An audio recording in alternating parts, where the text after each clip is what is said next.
In this video we can see how to delete a record with entity. Suppose we have 5001 record and we want record first get employee DTO, and using that employee DTO we can delete record.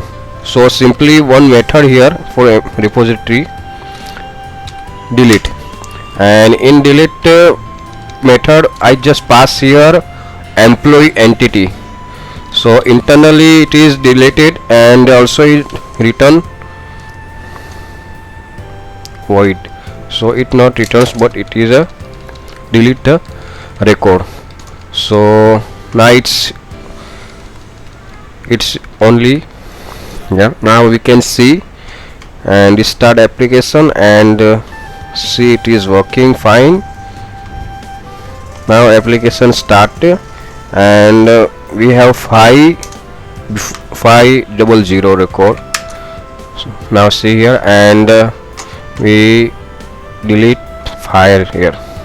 So now we can cross check in database which is deleted. Yeah, it is successfully deleted, so it's working. So delete by ID and delete, main difference is that get by delete by ID deleted using primary key, and delete only delete it is delete data with entity.